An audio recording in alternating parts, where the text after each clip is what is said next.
All right, thank you all for being here. It's been a while, and kind of do that on purpose.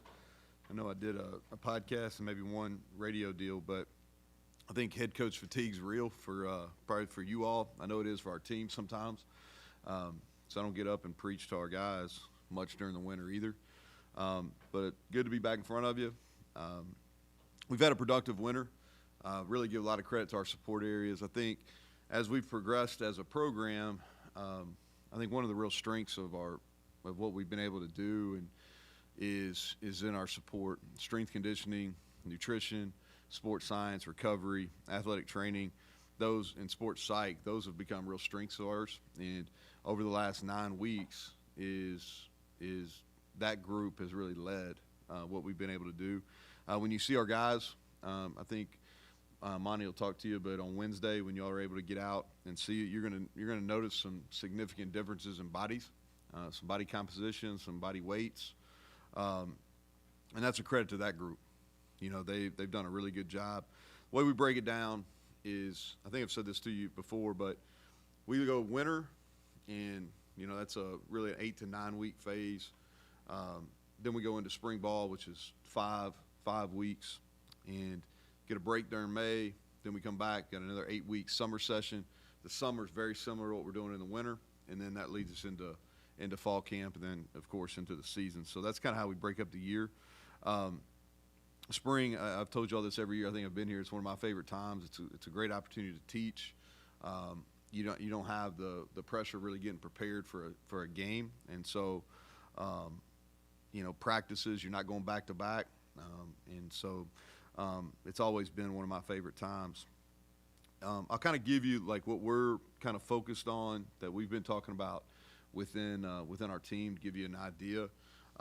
We finished up the winter really the week before spring. Last week was spring break for the university. Our guys had off. We finished our winter program, and we're using this buffer week. If you notice, we're going 1 week later than what we normally do in the spring, and the reason is we came back the last 2 previous years, and we've gone from spring break and we've practiced right, I think, on Tuesday or Wednesday of that week, and we had some soft tissue injuries. So looking back, you always look back, hey, what went well, what didn't go well in the previous year. So one thing that we had noted, Mike and I, is we really need to do kind of a buffer week. So that's why everything slid back a week. Is really this week we're kind of getting in the flow for spring ball. So that's why we're going a week later.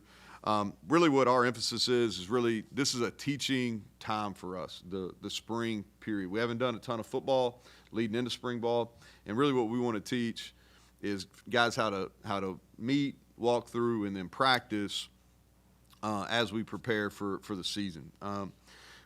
Really a lot of competition, especially on the special team side. We're going to do that where we divide the entire team into 4 groups.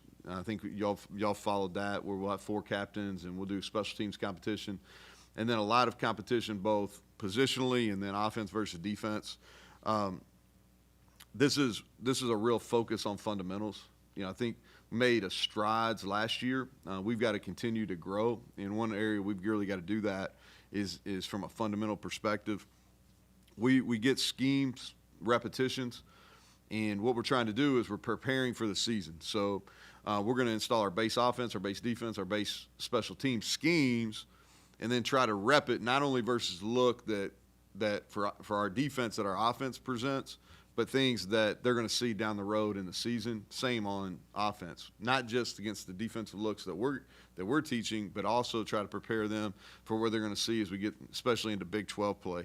And then it's in a personnel evaluation. You know, we need to see. We're not necessarily going to come out of this with who the starters are going to be, but we need to find out who we can count on, and then if we need to move guys around.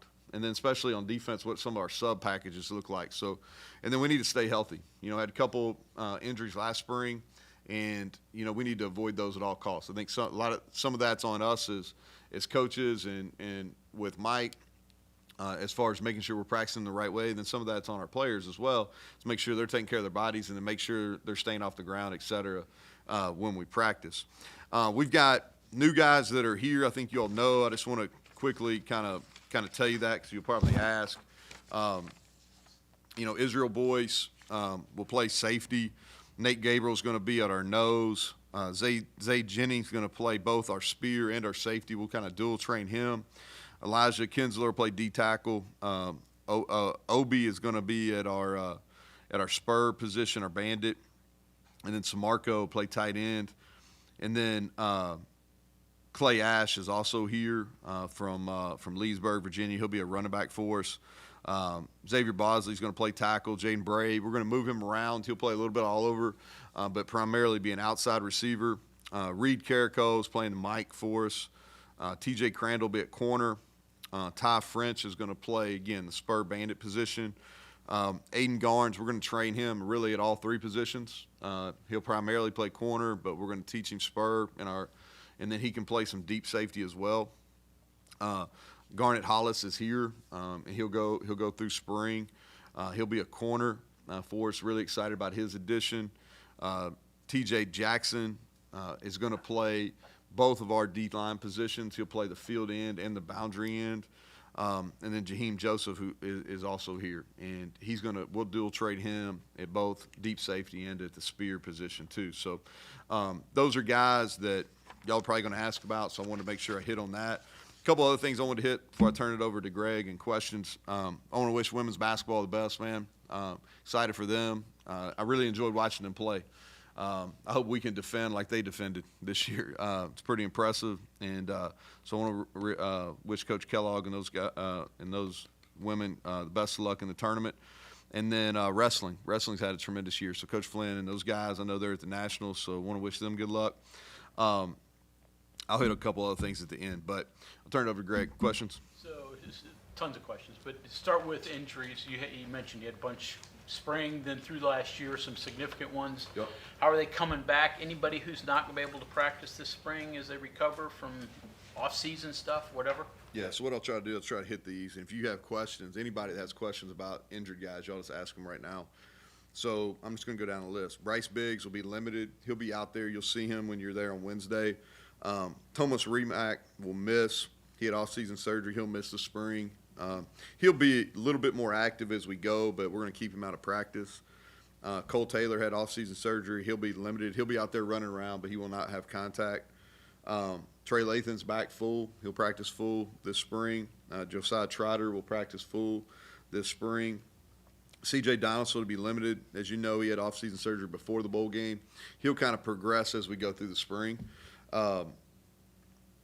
Asani Redwood is probably the one that y'all don't know about. He had to have some late work on his shoulder. He'll miss the spring. He'll be back in the summer, though. Orion Fisher, who had a knee surgery during bowl prep, he'll miss the spring. And then Jai Favris will miss the spring. Did I say Biggs? Biggs, I think I said Biggs first. Anybody else that y'all had questions about?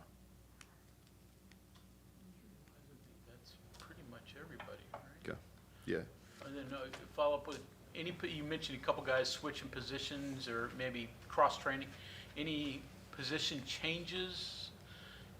Corner playing safety, offense to defense. Anything of note? Really, no. What we're trying to do is in the spring we're going to cross train like offensive line wise. We're going to move those guys around quite a bit. You'll even, when you come out to and see practice, you'll see Wyatt taking some center and guard reps. Just got to think it's important, where he's going to play at the next level. He has some film on that, so he'll do that. We're going to move Nick Cray around a good bit. Cooper Young is going to move around as well, and then receiver-wise, just training all those guys how to play all three positions. Jaden Bray's our only newcomer there, so there's a lot of carryover, and so we want to train them there. Then defensively I talked about Aiden Garnes. The other thing is Montre Miller's back. He'll be full. He'll be full speed during the spring. Excited about him. He had a great winter. He'll be back. And then, in the secondary wise, this is the deepest we've been, and we may even continue to add to that room. But it's the deepest we've been. We're going to play Aubrey some more at spear. He played a little bit there in the bowl game, and so we've used him there in some sub packages. But we're going to continue to dual train him, and he'll probably get more reps playing spear than he will at deep safety during the spring. Talked about, let me see here. I just want to make sure I hit any of these.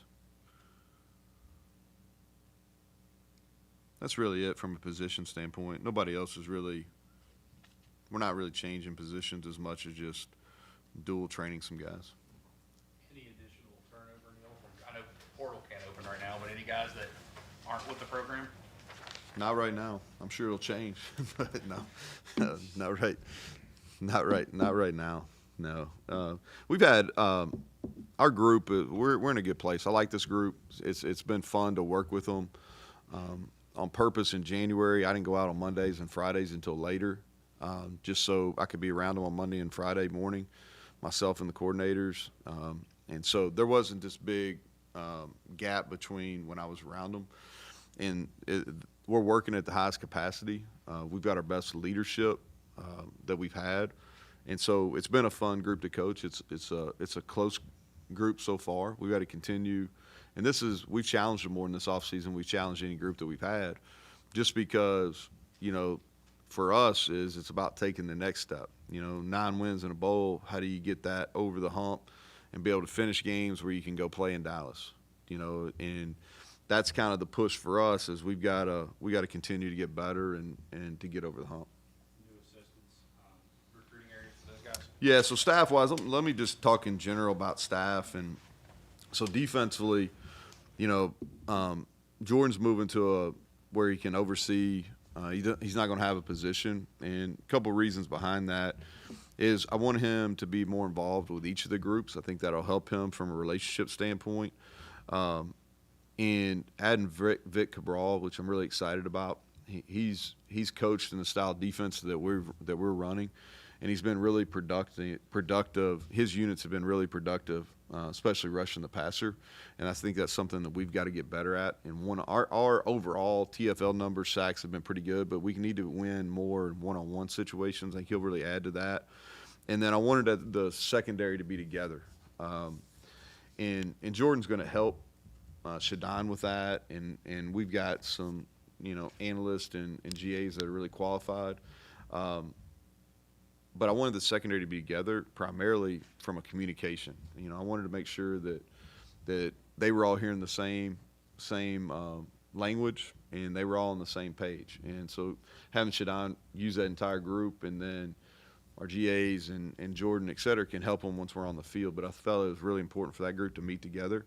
And then offensively, Tyler Allen earned the promotion there. He's had an integral role in developing both Garrett and Nico, and he's helped us in recruiting, and he's ready for that. I'm excited for him. And then we brought Ryan Nealon back to be in Tyler's old role, as my assistant and really the analyst for offense. So from a recruiting perspective, Vic is really going to concentrate down in the Carolinas, which is where he was at App, and that's where he recruited when he was at Georgia Southern as well. So he's got a lot of experience there. We've got some momentum down there in that area. We've had quite a few of those kids up in January.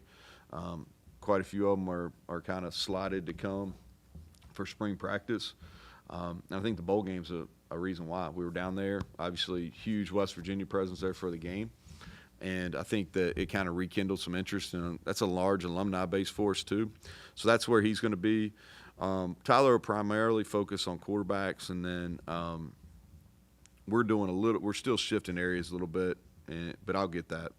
I'll make sure I'll kind of talk where we've kind of moved those areas around too. I'm just making a note. You mentioned, and double check, Hollis and Joseph are here. They're here. So when did they get here? How do you So- get a guy here? So we have a spring. I don't know what it's called. It starts in March. It's like a accelerated term. They both graduated. So at Northwestern, they're on a quarter system, and so they graduated right there.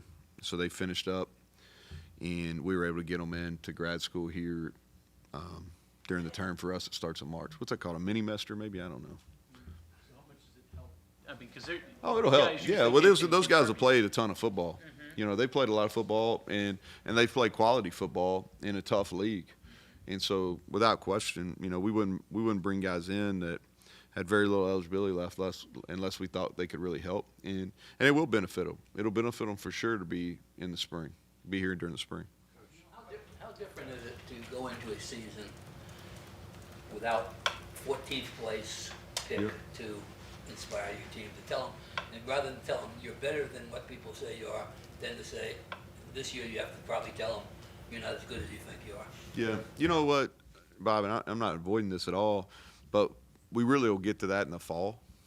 Right now, to be honest, like, I don't really talk to them about anything about what our expectations are or not. To me, it's about until we get to the end of the summer, then we'll start kind of leaning into who, you know, to expectations and all that kind of stuff. To me, right now, it's just about just getting better, you know, because you're around them in interviews and stuff. Like, I'm around them at home and I'm around them here, teenagers. Like, and like long term is like next week. You know what I mean? So like we're a long way away from that. Now, what I would say is like, you know, my assumption is that we're not going to be picked first or second. You know, so like it's not like that we're going to have these humongous expectations on us. So like we're still going to be in a prove it mode. But we won't start talking about any of that stuff till we get closer to the games, Mike. Yeah. Oh yeah. Here's the thing. It's just about urgency, you know, and so that's when I talk about we'll have a countdown clock, and we won't necessarily talk about what Penn State's doing or the fact that, but it'll be really relevant because, you know, everybody assumes, man, like it's just a long way off, but then you start putting the days down. So we start every team meeting starting on Monday. When we start spring practice, it'll have the number of days left in spring and the number of days until we play Penn State.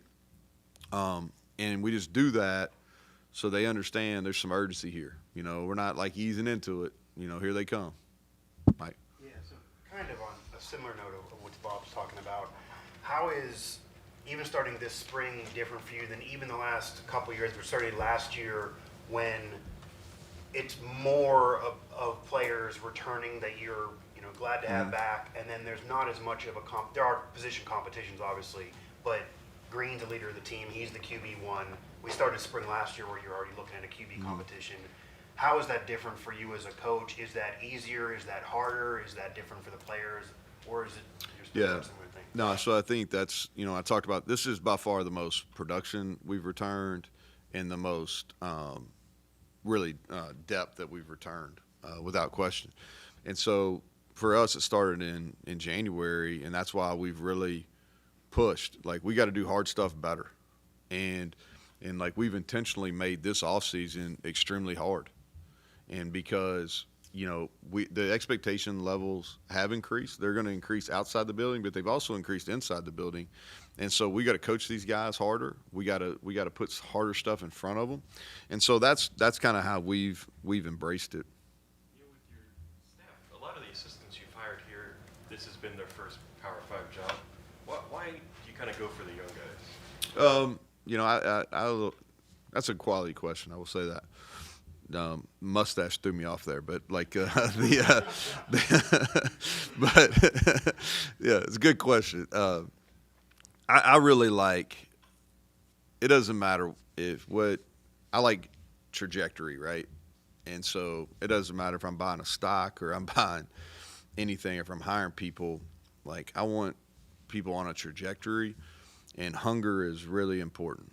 And so if you look at what we've tried to do from a staff standpoint is we've got systems that we believe in, and we don't want those systems to change. And you're going to have some personnel movements, player-wise, staff-wise. I think the leadership in those positions is really important. And you don't have infinite money. And so, you know, I think in those leadership positions, they're going to get financially compensated a little higher. And so when you bring in guys at lower levels, all right, you want to bring in guys that are extremely hungry all right, and they're extremely thankful for that opportunity, and they have a lot of growth in them. And so when we start, whether we're hiring an assistant strength staff member or we're hiring somebody in an off-the-field role or somebody on an on-field role, that's what we're looking for, you know. And so if you look at Vic, I think his trajectory is going up.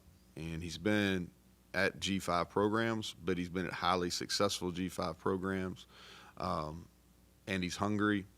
And with Vic, you know, too, is really one of the things that we did a nice job hiring last year offensively with Bilal and Blaine is younger guys, but their day-to-day energy is really consistent, and that's who they are. And when we flipped to morning practices, and I didn't know this wasn't the reason that we hired them by any means, but a byproduct of when we moved to morning practices now, like our guys start their day with us. You know, in the past when we practiced in the afternoons in the season, there was a whole lot of stuff that went down before they got to our position meetings or our unit meetings. Now they're how we start.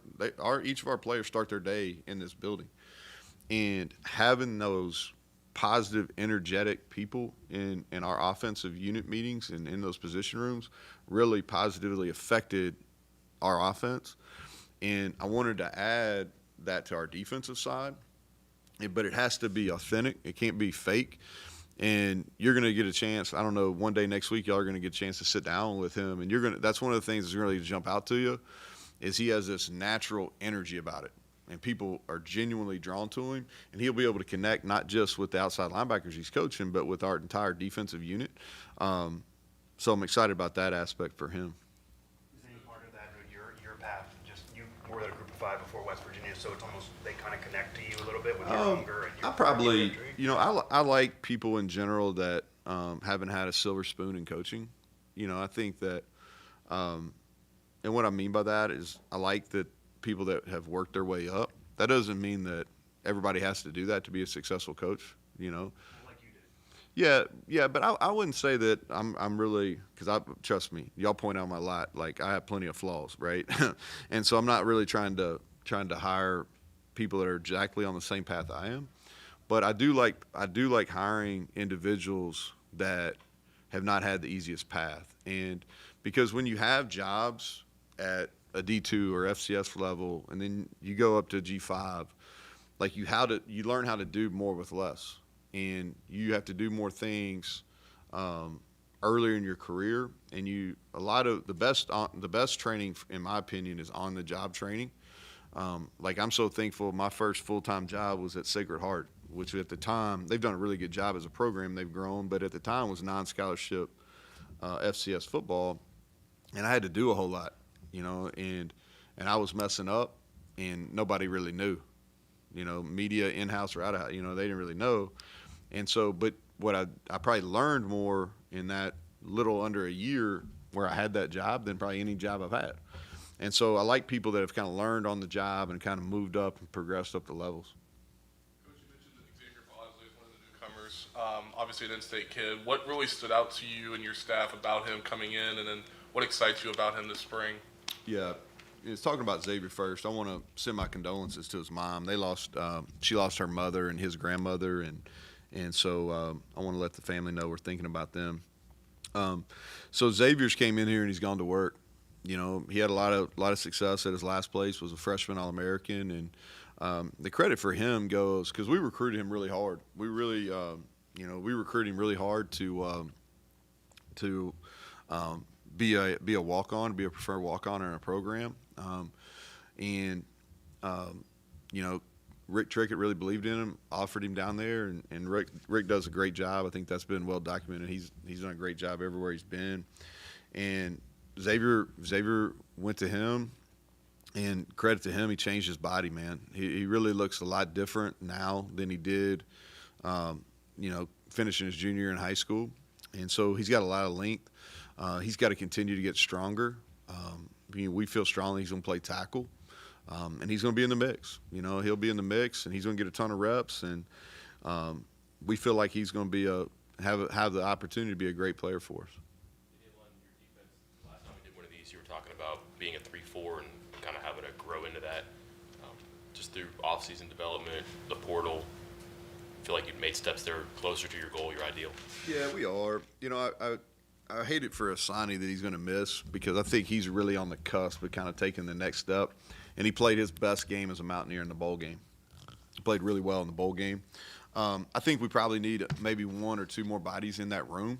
But I think we're going into it. If you looked at the guys just like that are in this freshman class, that like Elijah Kinsler, who's here, you know, we're going to play him at the boundary, and he's a guy that's, you know, 6'4"-ish, that he's long, 275, 285. That's kind of the prototype there. And then, you know, obviously Sean is a really good fit to the field. And then, you know, TJ Jackson, maybe not as tall as you like, but super active and been really productive. I think we've got a solid core there at nose too. We want big human beings at that nose spot, and we've got three.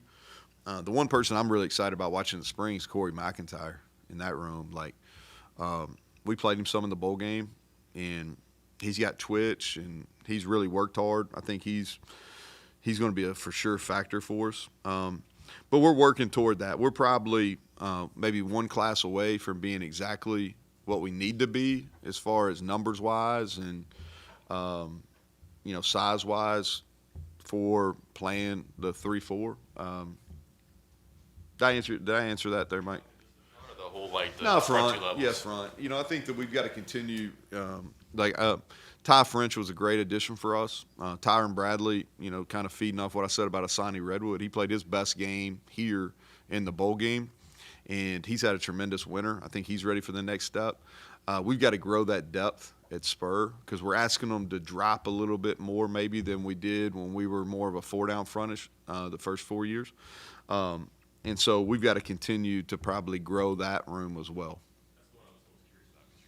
Inside linebackers are inside linebackers, or bandits are bandit. Is that going to be like an Well, either or? to a certain extent. So the inside linebackers have changed a little bit because what we've gone to is basically playing two Mike bodies. Okay, even though they're labeled Mike and Will, they're really more Mike bodies because we were having much more success recruiting those type of bodies than we were like the really athletic long Will bodies because there's just not a ton of them out there. And so, you know, if you look at the linebackers, this is by far the most depth we've had, is we feel like, you know, there's upwards of, you know, 5-6 guys that are going to be able to play for us at those positions. And they're guys that maybe are a little more boxy. Some of them are long, some of them aren't, but they're downhill players, and they fit into that scheme because we're asking them to play tackle to tackle. You know, so if Cole's out the whole spring, that seems like it would really open up for the other tight ends to. Yeah, well, those guys need to take a step. You know, Will Dixon, like this is an important spring for him. You know, Jack Samarco is a high school player that's coming in. He's going to get more opportunities. You know, Traylon Davis, we want to be careful, kind of know what he is. Like he's changed his body this winter, and so he was really productive for us last year. But I think he can take another step. But you know, you have so many hits in you, right? And we want to make sure that we're going to use some of those productive hits that when he's blocking, we want to use those in the fall, not necessarily in the spring. But I think the guy that I'm really intrigued by watching is Will Dixon this spring. Can I just verify? Is Cole definitely out all spring, or is He's going to be out. He'll be able to do some non-contact stuff, but he's not going to be in pads. Okay. I thought you said limited earlier. No, my bad. And what I mean is, like, he'll progress to doing some routes on air and doing some individual stuff. So you'll see him out there running around in his jersey, but he's not going to be in full gear by any means. Josiah Trotter, you mentioned he was going to be Is that a guy you're excited to see? Oh yeah, he's probably is bigger recruits we've had here, and so I really believe that he would have been a significant factor for us last fall as a true freshman if he didn't get injured. And so, and it's been fun to watch.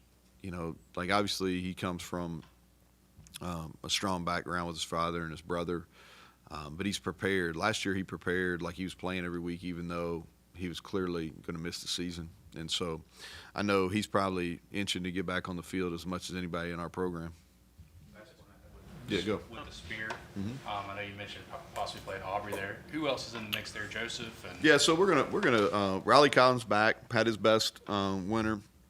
We're gonna play. We're gonna move some guys around doing that. Zay Jennings can play a little bit. Avery Wilcox is gonna be down there.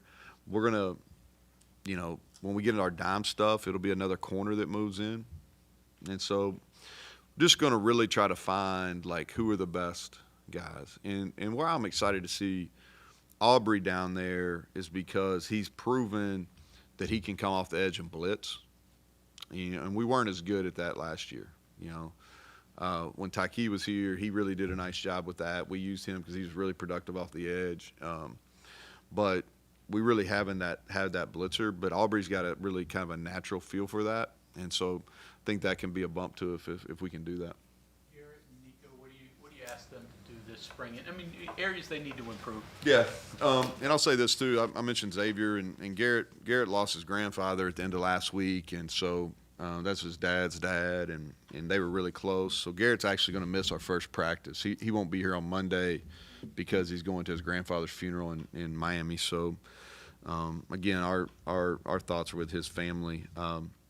For Garrett, it's all about accuracy, and he's done a great job this winter with our people here, but also with his quarterback coach that he works with on his own. And he's got to get his feet in a better position. Some things that we really knew what the issue was last fall, but those things you can't fix those in a week. And what we did at the start of January, we really kind of attacked this as a 9-month. Like we had played the last couple of days in August, so we've got that whole time to get ready.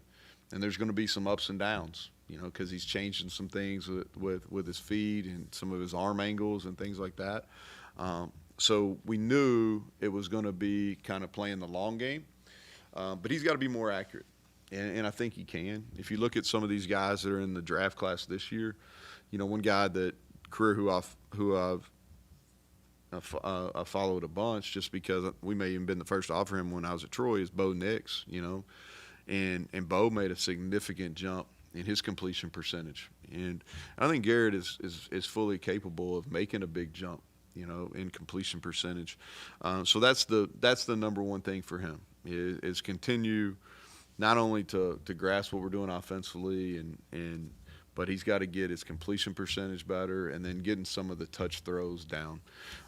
Nico it's a great opportunity for Nico because on Monday, because Garrett won't be here, so he's going to get a ton of reps, and we're going to be intentional about getting Nico a lot of first team reps too.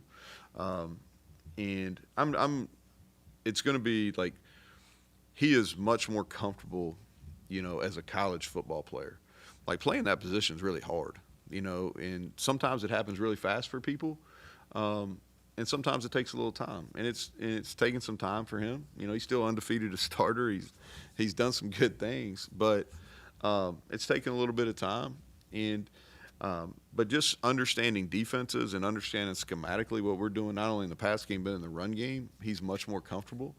And I think he's a little bit more at ease because he's more confident, and so he's not doesn't maybe have as much stress on him, and that's going to allow him to play more freely. He had a great December. He really in all our bowl prep and all the scrimmages stuff, he really did a nice job. So with him, it's continuing pre-snap identification, and then post-snap, all right, is making his decision making, and he's made strides, but that's what we're really focused on in the spring. More of the spirit. No linebackers in there. It's all gonna be defensive backs, hybrid. Yeah, backs. it will until they get some 12 personnel. Then we'll add a linebacker, but it'll be one of those guys that are like we can slide out and we could play Trey Lathan out there if we're getting a 12 or 21 personnel look. Does that make sense? More. That's kind of what I was getting at. I'm Yeah. very confused by this. But Yeah, I think we've you're got more grasping it. bodies now, Mike, so we'll be able to match personnel a little bit more than we have in the It's past. a luxury. I got you. And then Yep. off-season stuff, you're comparing where you are with your peers in the conference. Like I can remember you talking about your height and weight relative to the rest of the conference. Your conference is very different now. Like what type of scouting or analytical work, I guess, have you done? Just Yeah. trying to figure out your surroundings and what you have around you now. Yeah, I think that Well, first of all, this is probably a bigger topic. I think we got to be careful because let's use Utah as an example. Utah probably over the last several years has actually had as much or maybe more success than some of the teams that are leaving our conference. So like, I'm not sure how much different our league will be. There's some new faces in there, but it's going to be super, super competitive.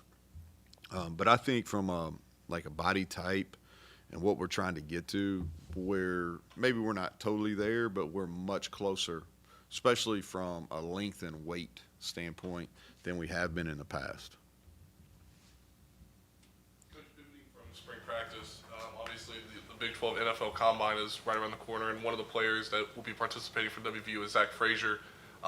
Just kind of walk us through, what do you think an NFL organization is going to get if they do select Zach or they do sign Zach in the offseason?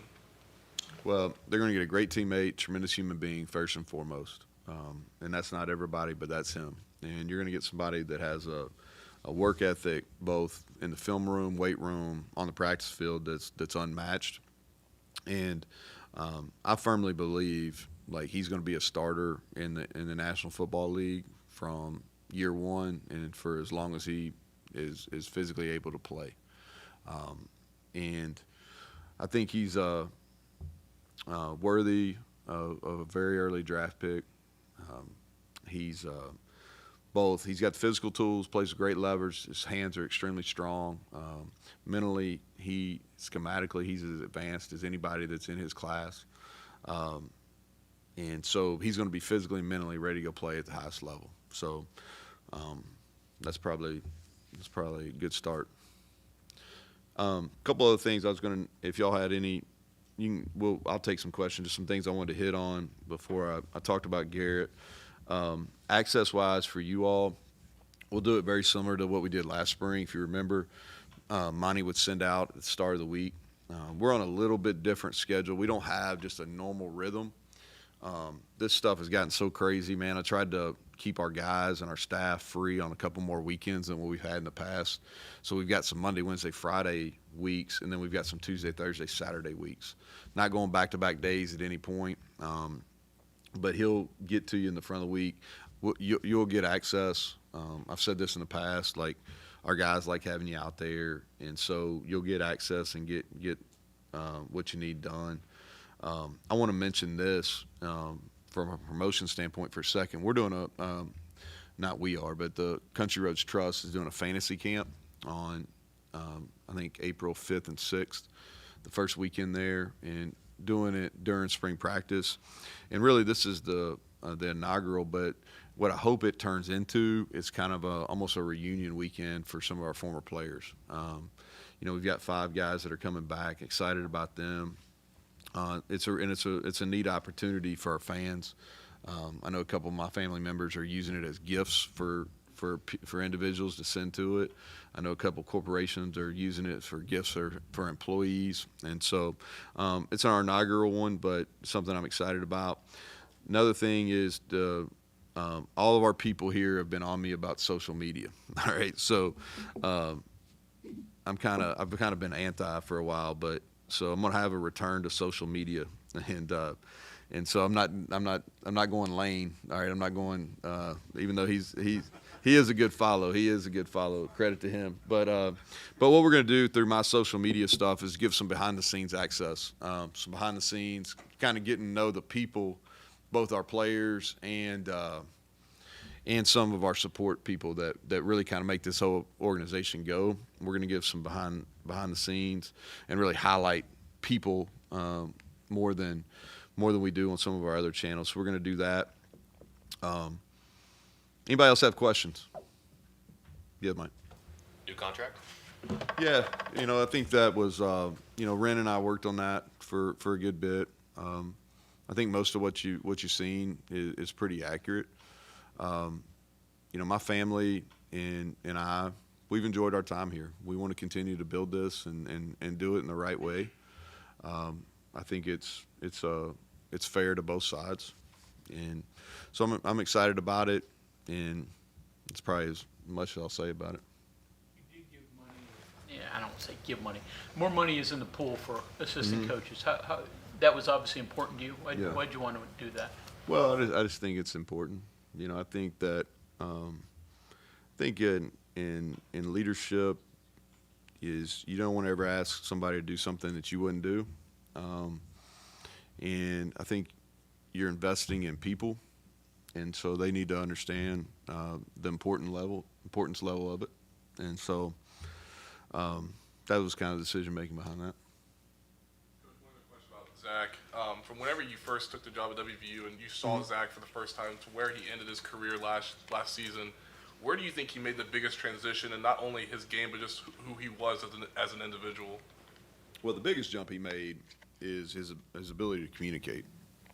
You know, he can get up here. This isn't his natural element, but he can get up here and communicate in a press setting. He can get up in front of his teammates and talk.